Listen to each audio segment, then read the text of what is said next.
ജോയ്സ് മേർ മിനിസ്ട്രീസിന്റെ സുഹൃത്തുക്കളും പാർട്ട്നേഴ്സുമാണ് ഈ പ്രോഗ്രാമിന്റെ ചിലവുകൾ വഹിക്കുന്നത്.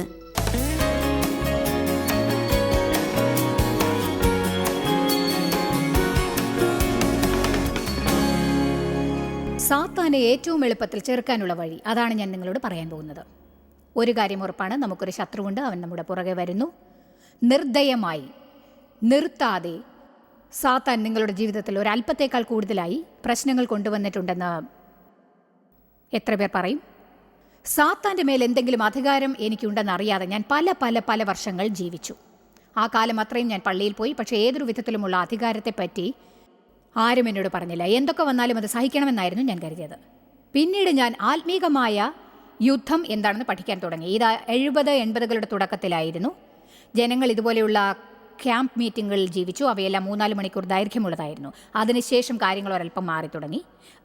ഒരാഴ്ച നീണ്ടു നിന്ന ക്യാമ്പ് മീറ്റിംഗ് സാധാരണയായിരുന്നു. ദിവസം 2 പ്രാവശ്യം പോകും. ഓരോന്നും 3 മണിക്കൂറോളം നീണ്ടതായിരിക്കും. അന്ന് പൊട്ടിത്തെറി എന്നൊരു വലിയ വാക്കുണ്ടായിരുന്നു. ദൈവവചനത്തിനായി ജനങ്ങൾ വിശന്ന് കൊണ്ടിരുന്നു. ലോകമെങ്ങുമുള്ള ജനങ്ങൾ പരിശുദ്ധാത്മാവിനാൽ നിറഞ്ഞവരായിരുന്നു. ഇത് പരിശുദ്ധാത്മാവിൻ്റെ ഒരു വൻപിച്ച വരമായിരുന്നു. ദൈവ ചരിത്രത്തിൽ അസാധാരണമായ കാര്യങ്ങൾ വ്യത്യസ്തമായ സമയങ്ങളിൽ ചെയ്യാറുണ്ട്. പലതരത്തിലുള്ള പരിവർത്തനങ്ങൾ ഉണ്ടായിരുന്നു, അഥവാ പരിവർത്തനത്തിനായുള്ള എന്തെങ്കിലും ഒന്ന് നടന്നുകൊണ്ടേയിരുന്നു. എന്നാൽ ഞാൻ കേട്ടുകൊണ്ടിരുന്ന പാഠങ്ങളിൽ ഒരു പാഠം ആത്മീക യുദ്ധം എന്നാൽ എന്താണ് എന്നതിനെക്കുറിച്ചായിരുന്നു. സാത്താൻ്റെ മേൽ നമുക്ക് എന്തുമാത്രം അധികാരം ഉണ്ടെന്നതും അതൊരു സുവാർത്തയായിരുന്നു. അതിനാൽ ഞാൻ സാത്താനോട് ഏത് സമയത്തും നിലവിളിക്കാൻ തുടങ്ങി. യേശുവിൻ്റെ നാമത്തിൽ ഞാൻ നിന്നെ ശാസിക്കുന്നു. ഞാനിത് സഹിച്ചുകൊണ്ടിരിക്കേണ്ട ആവശ്യമില്ല. നീ എൻ്റെ കാൽ കീഴിലാണ്, എൻ്റെ കാൽ കീഴിൽ. എന്നാൽ ഞാൻ ധാരാളം നിലവിളിച്ചു എന്നതല്ലാതെ എൻ്റെ ചുറ്റുപാടുകൾക്ക് മാറ്റമുണ്ടായില്ല. അതായിരുന്നു എൻ്റെ ഒരേ ഒരു പ്രശ്നം. അതിനാൽ ഒടുവിൽ ഞാൻ ദൈവത്തോട് പറയാൻ തുടങ്ങി, ശരിയാണ്, എനിക്ക് ശത്രുവിൻ്റെ മേൽ അധികാരമുണ്ടെന്ന് ഞാൻ പഠിച്ചു. നമ്മൾ തലയാണ് വാലായിരിക്കേണ്ടവരല്ല, നമ്മൾ മുകളിലാണ് താഴെയല്ല. നമുക്ക് വിജയമുണ്ടാവണം. നമ്മൾ ജേതാക്കളെക്കാൾ മികച്ചവരാണ്. ഈ ലോകത്തിലുള്ളവനേക്കാൾ എന്നിൽ വസിക്കുന്നവൻ മികച്ചവനാണ്. പക്ഷെ അതിനെക്കുറിച്ച് പാടി വചനങ്ങൾ ഉദ്ധരിക്കുന്നതിനേക്കാൾ എന്തെങ്കിലും ചെയ്യാൻ ഞാൻ ആഗ്രഹിച്ചു. വെറുതെ പാടി വചനങ്ങൾ മാത്രം ഉദ്ധരിക്കുന്നത് കൊണ്ട് പ്രയോജനമില്ല. എൻ്റെ ജീവിതത്തിൽ ഞാൻ യാഥാർത്ഥ്യം ആഗ്രഹിച്ചു. അപ്പോൾ ദൈവം എന്നെ പഠിപ്പിക്കാൻ ആരംഭിച്ചു. വ്യക്തിപരമായി ഓരോന്നായി എങ്ങനെയാണ് ആത്മീക യുദ്ധം ഉണ്ടാവുക. ദൈവം പറഞ്ഞു, യേശു തൻ്റെ ജീവിതം എങ്ങനെയാണ് ജീവിച്ചതെന്ന് നീ നോക്കിയാൽ മതി. അവന് സാത്താൻ ഒരു പ്രശ്നമേ ആയിരുന്നില്ല. അതെ, സാത്താൻ യേശുവിനെ പിൻചെന്നു. അവനോട് നുണ പറഞ്ഞു. അവനെ തോൽപ്പിക്കാൻ ഓരോ നീക്കത്തിലും ശ്രമിച്ചു. ജനങ്ങളെ അവൻ എതിരാക്കി, അവനെ തിരസ്കാരത്തിന് ഇരയാക്കി. അവൻ്റെ ഏറ്റവും അടുത്ത ശിഷ്യന്മാർ അവനെ വഞ്ചിച്ചു. ന്യായവിസ്താരത്തിന് ഉൾപ്പെട്ടപ്പോൾ പത്രോസ് അവനെ തനിയെ വിട്ടുപോയി. അങ്ങനെ നമ്മൾ കടക്കുന്ന അതേ കാര്യങ്ങളിലൂടെ അവനും കടന്നിട്ടുണ്ടെന്നത് രസകരമാണ്. അവർ ആരുടെയും കാരണം അവന് വ്യതിചലിച്ചില്ല. സത്യം പറഞ്ഞാൽ അവർ കാരണം അവൻ ചഞ്ചലപ്പെട്ടില്ല. അങ്ങനെ ഞാനിത് പഠിക്കാൻ തുടങ്ങി. ഞാൻ ചില കാര്യങ്ങൾ ശ്രദ്ധിക്കാൻ തുടങ്ങി. അതായത് യേശു എപ്പോഴും സമാധാനത്തിൽ ജീവിച്ചു കൊണ്ടിരുന്നു. ബൈബിളിൽ എഫേസ്യർ 6 നമ്മൾ പടച്ചട്ടകൾ അണിയണം എന്ന് പറയുന്നുണ്ട്. അത് സമാധാനത്തിൻ്റെ ചെരുപ്പണിയാനായി പറയുന്നുണ്ട്. സമാധാനത്തോടെ ഇരിക്കുമ്പോൾ സാത്താൻ നിങ്ങളെ എന്ത് ചെയ്യണമെന്നറിയില്ല. രക്ഷ എന്ന തലപ്പാവ് ധരിക്കാനായി അതിൽ പറയുന്നു. അതായത് നേരായി ചിന്തിക്കുക. സാത്താന് നിങ്ങളെ ചിന്തയിൽ തോൽപ്പിക്കാനാവുമെങ്കിൽ എല്ലായിടത്തും അവന് നിങ്ങളെ തോൽപ്പിക്കാനാവും. യേശു ദൈവ സാന്നിധ്യത്തിൽ നടന്നിരുന്നു. അവൻ തൻ്റെ സ്വന്തം ഇഷ്ടത്താൽ ഒന്നും തന്നെ ചെയ്തിട്ടില്ല. പകരം അവൻ എല്ലായ്പ്പോഴും ദൈവത്തെ വിളിച്ചു. എന്നിട്ട് ദൈവം അവന് നിർദ്ദേശിക്കുന്നത് പ്രകാരം പ്രവർത്തിച്ചു. ആത്മീക യുദ്ധത്തിൽ പലതരത്തിലുള്ള വിഭാഗങ്ങളുണ്ട്. പക്ഷേ ഞാൻ ഇന്ന് നിങ്ങൾക്ക് ഒന്ന് മാത്രം പഠിപ്പിക്കാൻ പോവുകയാണ്. യാക്കോബ് 4:7. നമ്മളെപ്പോഴും ഇതിൽ നിന്നൊരു വാക്യം ഉദ്ധരിക്കുന്നത് കേൾക്കും. എന്നാൽ സത്യത്തിൽ പലപ്പോഴും അതിൻ്റെ പകുതി മാത്രമേ ഉദ്ധരിക്കാറുള്ളൂ. സാധാരണ നമ്മൾ കേൾക്കാറ് സാത്താനെ എതിർക്കൂ, അവൻ ഓടുമെന്നാണ്. സാത്താനെ എതിർക്ക്, അവൻ ഓടിപ്പോകും. ഏതായാലും അതല്ല അതിൽ ശരിക്കും പറയുന്നത്. ഇത് പറയുന്നു, ഇതൊന്ന് സ്ക്രീനിൽ കാണിച്ചാൽ കൊള്ളാം. ദൈവത്തിന് നിങ്ങളെ തന്നെ സമർപ്പിക്കൂ, സാത്താനെ ചെറുക്കുവിൻ, അവൻ ഓടിപ്പോകും. അതിനാൽ അന്ന് ഞാൻ പഠിച്ച പാഠങ്ങളിലൊന്ന്, പിശാചുക്കളോട് ഞാൻ നിലവിളിക്കുമ്പോൾ എനിക്ക് ഫലമൊന്നും കിട്ടിയില്ലെങ്കിൽ ഞാൻ ദിവസം മുഴുവനും സാത്താനോട് നിലവിളിച്ചാൽ, എൻ്റെ ജീവിതത്തിൽ അനുസരണക്കേടുണ്ട് എന്നെനിക്ക് ബോധ്യമായാൽ, അവന് അകത്ത് കിടക്കാനായി ഞാൻ വാതിൽ തുറന്നു വെച്ചു കൊടുത്താൽ അവനോട് പുറത്തു പോകാൻ എനിക്ക് പറയാനാവില്ലെന്നതാണ്. ഞാനൊരു ഉദാഹരണം കാണിക്കാം. നമ്മുടെ ദേവാലയങ്ങളിൽ കോപക്കാരായ എത്ര ക്രിസ്ത്യാനികളുണ്ട് എന്നറിയാമോ?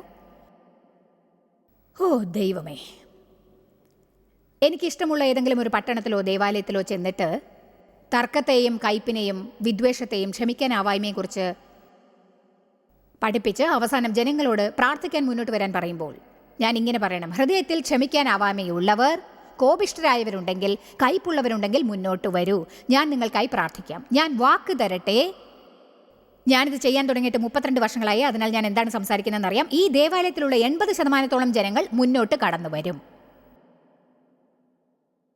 നമുക്ക് ചെറിയ തോതിൽ വിജയം കാണുന്നതിൽ അത്ഭുതമില്ല.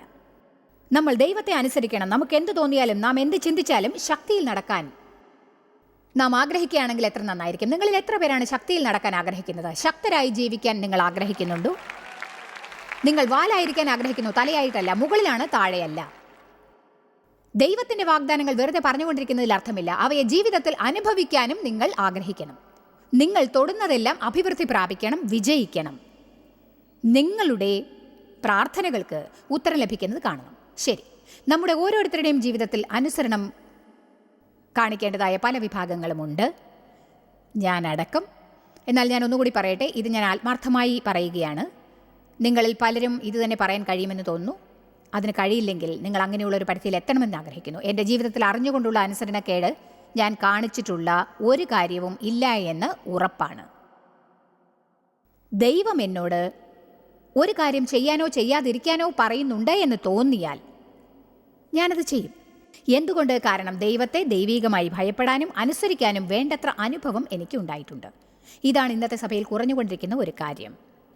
അതെ, ദൈവം നമ്മുടെ സുഹൃത്താണ്, അവൻ നമ്മുടെ തോഴനാണ്, പക്ഷേ അവൻ നമ്മുടെ ദൈവവുമാണ്. അവൻ പറയുന്നത് അവൻ കാര്യമാക്കുന്നു. നമ്മൾ അവൻ പറയുന്നവയെ ശ്രദ്ധിച്ച് കേൾക്കണം, എന്നിട്ട് അവൻ പറയുന്നത് ചെയ്യണം. വേദപുസ്തകം 2 കൊരിന്ത്യരിൽ പറയുന്നു, നമ്മൾ ദൈവത്തിന്റെ സാദൃശ്യത്തിൽ മഹത്വത്തിൽ നിന്ന് മഹത്വത്തിലേക്ക് മാറിക്കൊണ്ടിരിക്കുകയാണ് എന്ന്. അതായത് നമ്മൾ തുടർച്ചയായി മാറിക്കൊണ്ടിരിക്കുകയാണ്, നമ്മൾ തുടർച്ചയായി മാറുകയാണ്. എന്നാൽ എൻ്റെ ജീവിതത്തിലും ഞാൻ ചില തെറ്റുകൾ ചെയ്യുന്നുണ്ടാവും എന്നെനിക്ക് ഉറപ്പാണ്. എന്നാൽ ഞാൻ തെറ്റ് ചെയ്യുന്നുണ്ട് എന്നെനിക്ക് മനസ്സിലാവുന്നുണ്ടാവില്ല. നമ്മുടെ സ്വഭാവം പതിവായി ശുദ്ധീകരിക്കണമെന്ന് നിങ്ങളിൽ എത്ര പേർ അംഗീകരിക്കുന്നുണ്ട്? ഈ വർഷം നിങ്ങളുടെ ജീവിതത്തിൽ ചില കാര്യങ്ങൾ മാറണം എന്ന് ദൈവം കാണിച്ചു തന്ന എത്ര പേരുണ്ട് ഇവിടെ? കഴിഞ്ഞ വർഷം ഇതേ സമയം അതൊരു പ്രശ്നമാണെന്ന് നിങ്ങൾ അറിഞ്ഞിട്ടേ ഉണ്ടാവില്ല, അല്ലേ?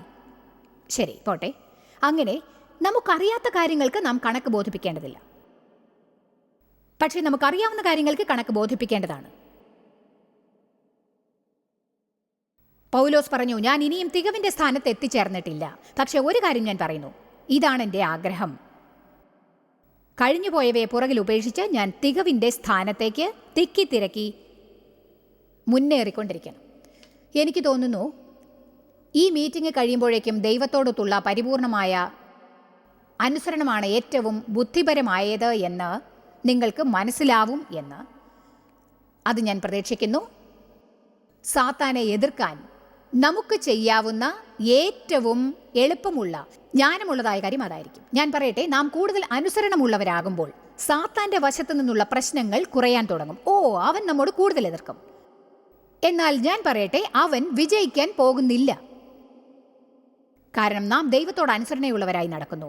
ഇന്നിവിടെ ഞാൻ ഇന്നലെ രാത്രിയിലേതുപോലെ മൗനമാണ് പ്രതീക്ഷിക്കുന്നത്, കാരണം ഞാൻ ഇന്നും മധുരം കൊണ്ടുവന്നിട്ടില്ല.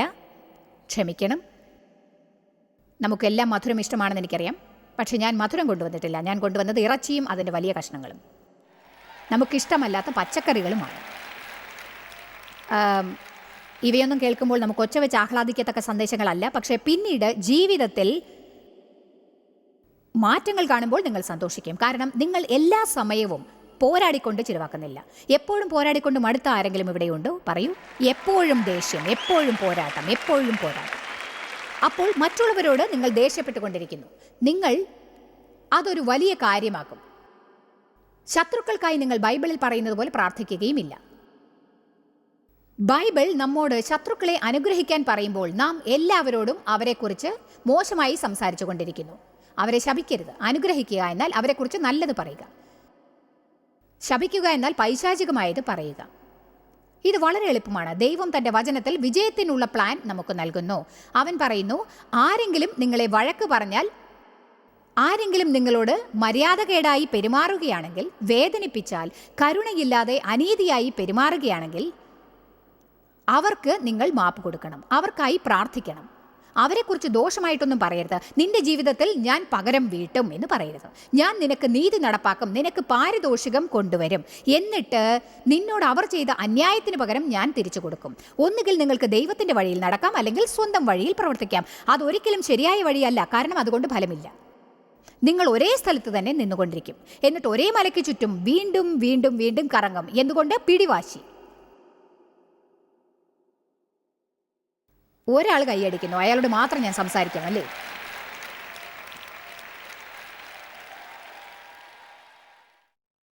ദൈവത്തിന് നമ്മെ സമർപ്പിക്കുന്നത് നാം കഠിനമായി കാണുന്നു.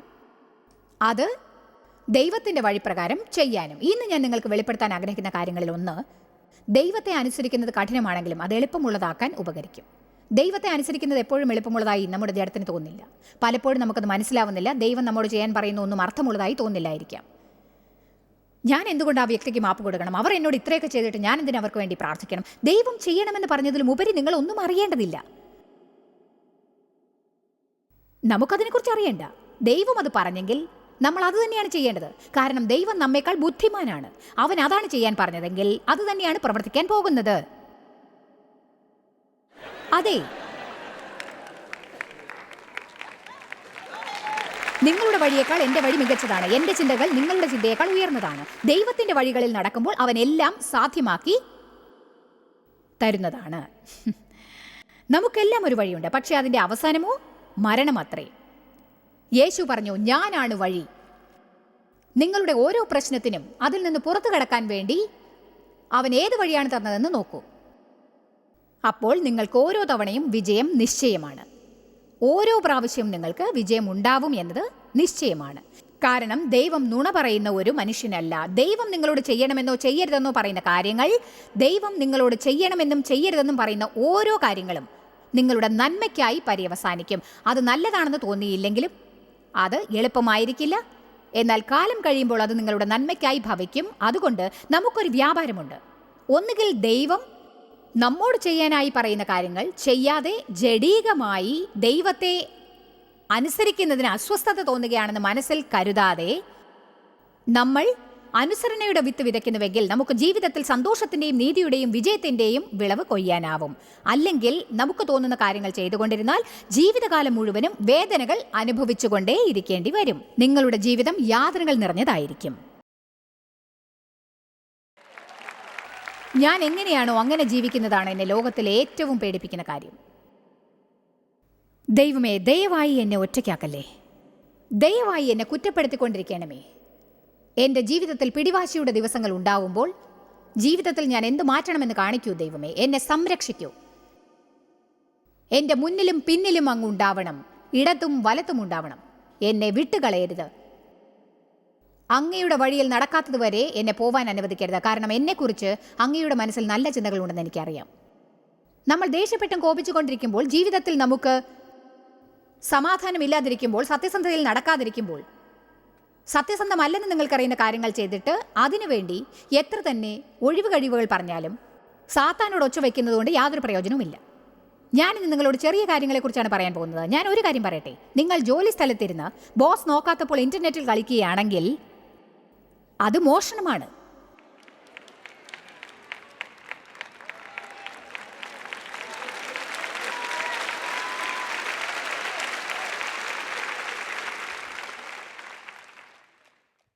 എനിക്ക് നിങ്ങളോട് ഇങ്ങനെ സംസാരിക്കാനാവൂ. കാരണം നമ്മൾ മറ്റുള്ളവർ ചെയ്യുന്ന കാര്യങ്ങൾ നമ്മൾ ചെയ്യാൻ പാടില്ലെന്ന് അറിഞ്ഞിട്ടും ചെയ്തുകൊണ്ടിരിക്കുന്നു.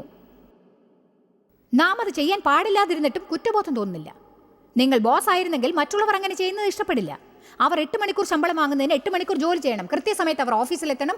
ഓരോ ദിവസവും അവർ നന്നായി പ്രവർത്തിക്കണം. ജോലി ചെയ്യുമ്പോൾ അവർ സ്വന്തം കാര്യത്തിനായി ഫോൺ ഉപയോഗിക്കുന്നത് ഇഷ്ടപ്പെടില്ല, അല്ലേ? ഓഫീസിലെ ഇന്റർനെറ്റിൽ സ്റ്റാഫ്സ് അവരുടെ വ്യക്തിപരമായ കാര്യങ്ങൾ നോക്കുന്നത് ഇഷ്ടപ്പെടില്ല. വേദപുസ്തകം പറയുന്നു, മറ്റുള്ളവർ നിങ്ങൾക്ക് ചെയ്യണമെന്ന് നിങ്ങൾ ആഗ്രഹിക്കുന്നത് നിങ്ങൾ മറ്റുള്ളവർക്ക് ചെയ്യുക. ബോസ് സ്ഥലത്തില്ലാത്തപ്പോൾ നിങ്ങൾ ചെയ്തുകൊണ്ടിരിക്കുന്നത് ബോസ് കടന്നു വരുമ്പോൾ നിർത്തി വേറൊരു വിധത്തിൽ പ്രവർത്തിക്കുന്നു.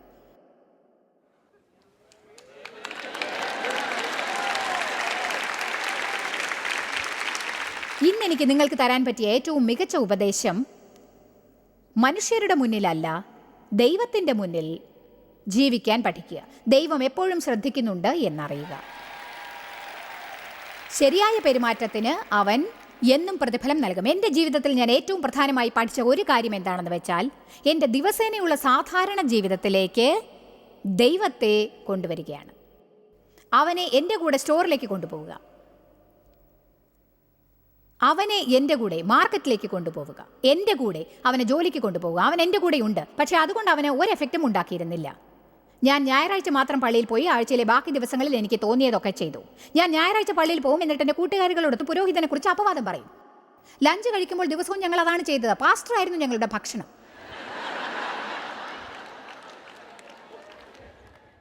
എന്നിട്ട് പിശാചുക്കളോട് നിലവിളിക്കും, ഞാൻ നിന്നെ ശാസിക്കുന്നു സാത്താനെ, നിനക്കെൻ്റെ മേൽ ഒരധികാരവും ഇല്ല.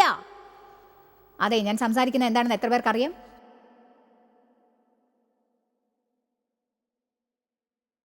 ഇതിൻ്റെ മറ്റൊരു ഭാഗം ആരെങ്കിലും എന്നോട് പറഞ്ഞിരുന്നെങ്കിൽ, എന്നെ പഠിപ്പിച്ചിരുന്നെങ്കിൽ, ദൈവത്തിൻ്റെ വാഗ്ദാനങ്ങളെയും സൗഖ്യമാക്കുന്നതിൻ്റെയും അഭിവൃദ്ധിയുടെയും സാത്താൻ്റെ മേലുള്ള അധികാരത്തെയും പറ്റി ആരും പറഞ്ഞില്ല എന്ന് ദൈവത്തോട് പറയും. അതുകൊണ്ട് ഇപ്പോൾ ശരിയായി തോന്നിയാലും ഇല്ലെങ്കിലും ഞാനൊരു വലിയ സഹായമാണ് ചെയ്യുന്നത്. വലിയൊരു സഹായം. അതായത് ദൈവത്തിന് സ്വയം സമർപ്പിക്കുക എന്ന് പറയുമ്പോൾ, ദൈവത്തോടുള്ള കീഴടങ്ങലിൽ സാത്താനോട് പോരാടാനുള്ള ശക്തി എളുപ്പത്തിൽ നിങ്ങൾക്ക് കിട്ടും. അപ്പോൾ അവൻ ഓടും. ആമേൻ. നമ്മുടെ ജീവിതത്തിൽ നാം നിരസിക്കുന്ന ആയിരക്കണക്കിന് വശങ്ങൾ ഉണ്ട് എന്നത് നമുക്കറിയാം. ദൈവത്തിൻ്റെ ആഗ്രഹം നിറവേറ്റി ആഫ്രിക്കയിലേക്ക് മിഷണറിയായി പോകുന്നതിനെ കുറിച്ചല്ല ഞാൻ പറയാൻ പോകുന്നത്. ദൈവം പറയുന്നത് കേട്ടിട്ട് നിങ്ങൾക്കുള്ളതെല്ലാം പാവപ്പെട്ടവർക്ക് കൊടുക്കുന്നതിനെ കുറിച്ചുമല്ല ഞാൻ പറയാൻ പോകുന്നത്. ഒരു ദിവസം സത്യസന്ധമായി പ്രവർത്തിച്ച് സത്യസന്ധമായ ശമ്പളം വാങ്ങുന്നതിനെ പറ്റിയാണ് പറയാനുള്ളത്. സ്പീഡ് ലിമിറ്റ് തെറ്റിക്കരുത് എന്നതിനെക്കുറിച്ചാണ് ഞാൻ പറയുന്നത്. ഹാൻഡിക്യാപ്പ് പാർക്കിംഗ് സ്പേസിൽ നിങ്ങൾ വികലാംഗരല്ലാതിരിക്കെ പാർക്ക് ചെയ്യരുത്.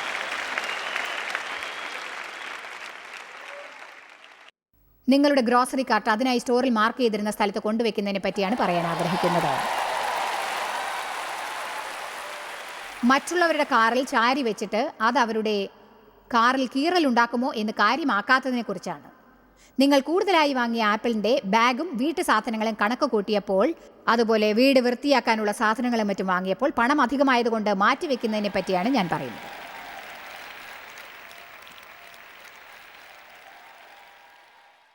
ഓ, നിങ്ങൾക്ക് ഇഷ്ടപ്പെട്ടല്ലേ?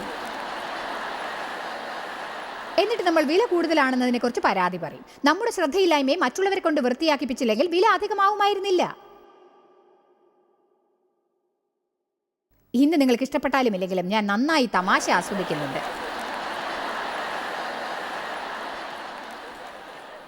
ദൈവത്തിന് മുൻപിൽ ജീവിക്കുന്ന ഓരോ ഒറ്റപ്പെട്ട വ്യക്തിയും അവരുടെ ജീവിതത്തിൽ ദൈവത്തിൻ്റെ സമാധാനത്തെ അമ്പയർ ആക്കുന്നു. ഞാൻ സ്പോർട്സിൽ വിദഗ്ധയൊന്നുമല്ല, പക്ഷെ ഒന്ന് എനിക്കറിയാം, അമ്പയർ ഇൻ എന്ന് പറഞ്ഞാൽ അത് ഇന്നാണ്, ഔട്ട് എന്ന് പറഞ്ഞാൽ അത് ഔട്ടാണ് എന്നെനിക്കറിയാം. കൊലോസിയർ 3:15 പറയുന്നു, നിങ്ങളുടെ ജീവിതത്തിൽ എല്ലാറ്റിനും മീതെ ക്രിസ്തുവിൻ്റെ സമാധാനം വാഴട്ടെ. ഓരോ ചോദ്യങ്ങളെയും കൊണ്ടുവരുമ്പോൾ ഉത്തരം അവൻ തീരുമാനിക്കും. സമാധാനം ഉണ്ടെങ്കിൽ മുന്നോട്ട് പോകുന്നത് സാരമില്ല. എന്നാൽ സമാധാനമില്ലെങ്കിൽ നിങ്ങൾ നിൽക്കേണ്ടതാണ്.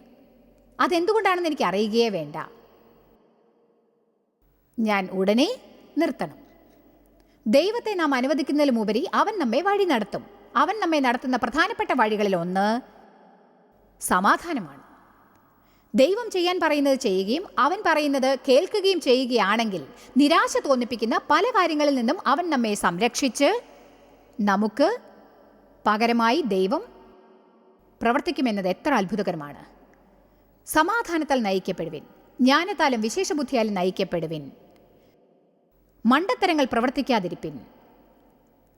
മണ്ടത്തരമായ പ്രവൃത്തികൾ മണ്ടത്തരമായ ഫലം കൊയ്യും. ആമേൻ. നമ്മുടെ ജീവിതത്തിൽ നാം കൂടുതൽ ജ്ഞാനം ഉപയോഗിക്കണം. നിങ്ങൾ ദൈവത്തിനായി കീഴടങ്ങൂ, സാത്താനോട് പോരാടൂ, അപ്പോഴവൻ ഓടി രക്ഷപ്പെടും. സങ്കീർത്തനം 91:11. നമ്മുടെ ജീവിതത്തിൽ 91-ാം സങ്കീർത്തനം നടപ്പാക്കാൻ നമുക്കിഷ്ടമാണ്. അവൻ എൻ്റെ മേൽ ദൈവദൂതന്മാർക്ക് അധികാരം നൽകും, അവർ എന്നെ സംരക്ഷിക്കും. അതിൽ പറയുന്നത് എന്താണെന്ന് വായിച്ചു നോക്കാം. ഇങ്ങനെ പറയുന്നു, നിന്റെ എല്ലാ വഴികളിലും നിന്നെ കാക്കേണ്ടതിന് അവൻ നിന്നെക്കുറിച്ച് തൻ്റെ ദൂതന്മാരോട് കൽപ്പിക്കും. എന്ത്? എല്ലാ വഴികളിലും. എന്ത്?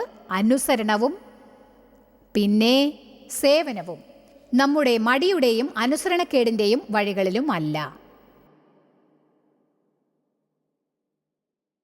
അതിനാൽ അറിഞ്ഞുകൊണ്ട് നമുക്ക് ദൈവത്തോട് അനുസരണക്കേട് കാണിക്കാനാവില്ല. അനുസരണക്കേടിനെ കുറിച്ച് ചിന്തിക്കാൻ പോലും കഠിനമാണെന്ന തോന്നൽ നമുക്കുണ്ടാവണം. ഞാനിന്ന് ഒരുപക്ഷെ ഇവിടെ ഇരിക്കുന്നവരോടും അതുപോലെ ടെലിവിഷനിലൂടെ ഈ പ്രോഗ്രാം കണ്ടുകൊണ്ടിരിക്കുന്ന കോടിക്കണക്കിന് ജനങ്ങളോടും നിങ്ങളുടെ ജീവിതത്തിൽ എത്ര പേർ അനുസരണക്കേട് കാണിക്കുന്നുണ്ടെന്ന് ചോദിക്കുകയാണെങ്കിൽ എത്ര പേർ കൈപൊക്കി കാണിക്കും? കൊള്ളാം, വളരെ നല്ലത്. ഇന്നിവിടെ വന്നിരിക്കുന്നവരെല്ലാം വിശുദ്ധരുടെ കൂട്ടത്തിലാണ്. നിങ്ങൾ ഇന്നിവിടെ മീറ്റിംഗിൽ ദൈവവചനം കേൾക്കാൻ വന്നിരിക്കുന്നത് അവധി എടുത്തുകൊണ്ടായിരിക്കാം. അതെ, പലരും ലീവ് എടുത്തുകൊണ്ടായിരിക്കും ഇവിടെ വന്നിരിക്കുന്നത്, അല്ലേ? ദൈവവചനം കേൾക്കാനായി. അതെ, നിങ്ങളെ കൊണ്ട് ഇത് ചെയ്യിക്കാനാവില്ലെങ്കിൽ പിന്നെ എവിടെയാണ് പ്രത്യാശ? ഞാൻ എന്തിനെക്കുറിച്ചാണ് പറയുന്നതെന്ന് എത്ര പേർക്ക് മനസ്സിലായി? അനുസരണക്കേട് കാണിക്കുന്നവരാണല്ലേ. എനിക്ക് മനസ്സിലായി, ഞാനും അങ്ങനെ ആയിരുന്നു, അങ്ങനെ നടന്നിട്ടുണ്ട്. അത് കാണിക്കാതിരിക്കാനുള്ള ഒരു പരിധിയിൽ നമ്മൾ എത്തിച്ചേരാനുള്ള മാർഗങ്ങളിൽ ഒന്നാമത്തേത്, ദൈവം നമ്മോട് ചെയ്യാൻ പറയുന്നത് എന്തും നമ്മുടെ നന്മയ്ക്ക് വേണ്ടിയാണ് അവൻ പറയുന്നത്. ദൈവം നമ്മിൽ നിന്നൊന്നും എടുക്കാൻ ആഗ്രഹിക്കുന്നില്ല, അവൻ നമ്മെ സഹായിക്കാൻ പരിശ്രമിക്കുകയാണ്. ഇത് നിങ്ങൾക്ക് മനസ്സിലാവുന്നുണ്ടോ? ശത്രുക്കളോട് ക്ഷമിക്കാൻ ദൈവം നിങ്ങളോട് പറയുമ്പോൾ നിങ്ങൾ അവർക്ക് സഹായം ചെയ്യുകയല്ല ചെയ്യുന്നത്. പകുതി നേരവും നിങ്ങൾ ദേഷ്യപ്പെട്ടാലും ഇല്ലെങ്കിലും അതവർക്ക് പ്രശ്നമേ അല്ല. അവർ നിങ്ങളുടെ വിഷമത്തെപ്പറ്റി ചിന്തിക്കാതെ കളിച്ച് രസിക്കുകയായിരിക്കും. അവർക്ക് നിങ്ങളുടെ മാപ്പ് ആവശ്യമില്ല, നിങ്ങൾ ക്ഷമിക്കണമെന്ന് ആഗ്രഹിക്കുകയുമില്ല. ദൈവം നിങ്ങളോട് ക്ഷമിക്കാൻ പറയുമ്പോൾ നിങ്ങൾ ക്ഷമിച്ചുകൊണ്ട് നിങ്ങൾക്ക് തന്നെയാണ് നന്മ ചെയ്യുന്നത്. എല്ലാ നേരവും മറ്റുള്ളവരെ വെറുത്ത് അവരുമായി കലഹിച്ച് ദുരിതം അനുഭവിച്ച് ദുഃഖിച്ച് വ്യാകുലപ്പെടുന്നത് കൊണ്ട് യാതൊരു ആവശ്യവുമില്ല. നിങ്ങൾക്ക് സ്വാതന്ത്ര്യമായിരിക്കാം. ദൈവം നിങ്ങളോട് ചെയ്യാൻ പറയുന്നതെല്ലാം നിങ്ങൾ സ്വതന്ത്രരായിരിക്കണം എന്ന ആഗ്രഹത്താലാണ്. ആമേൻ. അതുപോലെ ദാനത്തിൻ്റെ കാര്യത്തിലും ദൈവം പറയുന്നു, നിങ്ങളുടെ ദാനങ്ങളെയും കാണിക്കകളെയും കളപ്പുരയിലേക്ക് കൊണ്ടുവരുവിൻ, നിങ്ങൾക്ക് വേണ്ടി ഞാൻ സാത്താനെ ശാസിക്കും. പക്ഷേ നമ്മൾ പണം സൂക്ഷിച്ചു വെച്ച് സാത്താൻ അതിനെ പറ്റിക്കുന്നത് നോക്കും. എന്നിട്ട് നമ്മൾ മുറുമുറുക്കും, പിറുപിറുക്കും, സാത്താനെ ശാസിക്കും. ദൈവം നമ്മോട് കൊടുക്കാൻ പറഞ്ഞത് ആരംഭത്തിൽ തന്നെ കൊടുക്കുകയേ നാം ചെയ്യേണ്ടതുള്ളൂ. എങ്കിൽ washing machine repair, car repair, tyre puncture ഇതൊന്നും ഉണ്ടാവുകയില്ല. ദൈവം കൊടുക്കാൻ പറഞ്ഞത് നമ്മൾ എടുത്തു വെച്ചാൽ സാത്താൻ നമ്മിൽ നിന്ന് അത് എടുത്തുകൊണ്ട് പോകും. ഞാൻ പറഞ്ഞത് കേട്ടോ? ഞാൻ വീണ്ടും പറയാം. ദൈവം നമ്മോട് കൊടുക്കാൻ പറഞ്ഞത് നാം സൂക്ഷിച്ച് കരുതി വെച്ചാൽ സാത്താൻ അത് നിങ്ങളിൽ നിന്ന് അപഹരിച്ചു കൊണ്ട് പോകും. TV-യിൽ കാണുന്നവർക്ക് വേണ്ടി ഒരു പ്രാവശ്യം കൂടി ഞാനിത് പറയാം. ദൈവം നിങ്ങളോട് കൊടുക്കാൻ പറഞ്ഞത് കരുതി വെച്ചാൽ സാത്താൻ അത് നിങ്ങളിൽ നിന്ന് എടുത്തുകൊണ്ട് പോകും എന്ന് തീർച്ച.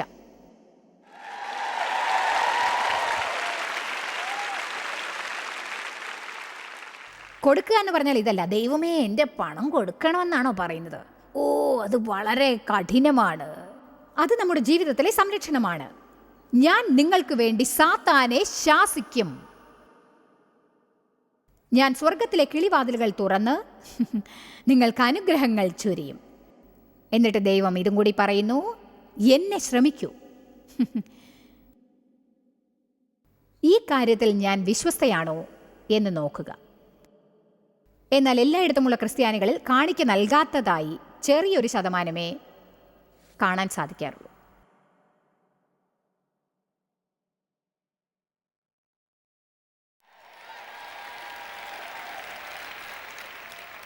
ഞാൻ പെട്ടെന്ന് പോയാൽ മതിയെന്ന് നിങ്ങൾ കരുതുന്നുണ്ടാവും. ഞാനൊരു സത്യം പറയട്ടെ, നിങ്ങളുടെ പണം അപഹരിക്കാനല്ല ഞാൻ ശ്രമിക്കുന്നത്. ദൈവം നമ്മെ പരിപാലിക്കുന്നുണ്ട്. അവൻ നമുക്കത് ഓരോ വർഷവും തെളിയിച്ച് കാണിച്ചിട്ടുണ്ട്. ദൈവം ആജ്ഞാപിക്കുന്നതിന് അവൻ ഫലം നൽകും. നിങ്ങളിതിൽ പങ്കുചേരുമെന്ന് ഞാൻ കരുതുന്നു. നിങ്ങൾ പങ്കുചേർന്നിട്ടില്ലെങ്കിൽ എങ്ങനെയെങ്കിലും അതിന് സാധിക്കും. എൻ്റെ പോയിന്റ് ഇതാണ്, ദൈവം നിങ്ങളോട് ചെയ്യാൻ പറഞ്ഞ് ചെയ്യുകയാണെങ്കിൽ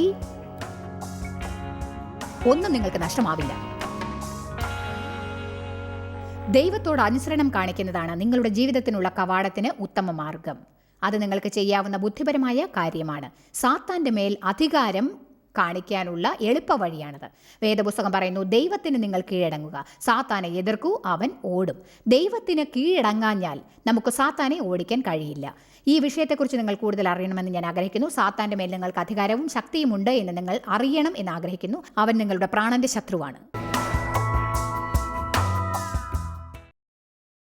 ജോയ്സ് മേയറുടെ ശുശ്രൂഷാ കേന്ദ്രത്തിൽ നിങ്ങൾ അറിഞ്ഞതിനേക്കാൾ നിങ്ങൾ ഞങ്ങൾക്ക് വളരെ പ്രിയപ്പെട്ടവരാണ്. ലോകം മുഴുവൻ ഈ ശുശ്രൂഷാ കേന്ദ്രത്തെ നടത്താൻ സഹായിച്ചതിൽ എല്ലാവർക്കും വളരെ നന്ദി. നമ്മൾ ഒരുമിച്ച് വിശക്കുന്നവർക്ക് ആഹാരം കൊടുക്കുന്നു, പാവപ്പെട്ടവർക്ക് വസ്ത്രങ്ങൾ കൊടുക്കുന്നു, എല്ലാ ദേശത്തേക്കും സന്ദേശങ്ങൾ അറിയിക്കുന്നു. ഞങ്ങൾ നിങ്ങളോട് അപേക്ഷിക്കുകയാണ്, ഞങ്ങളോട് ബന്ധപ്പെടുക joycemeyer.org. നിങ്ങളുടെ പ്രാർത്ഥനകളും അപേക്ഷകളും പകർന്നുകൊള്ളാൻ, അതിനെപ്പറ്റി കൂടുതൽ അറിയുവാൻ, ജോയ്സിന്റെ പൊതുയോഗ വിവരപ്പട്ടിക ലോകം മുഴുവൻ ക്രിസ്തുവിന്റെ സ്നേഹം പകരാൻ ഞങ്ങളോട് പങ്കുചേരുക.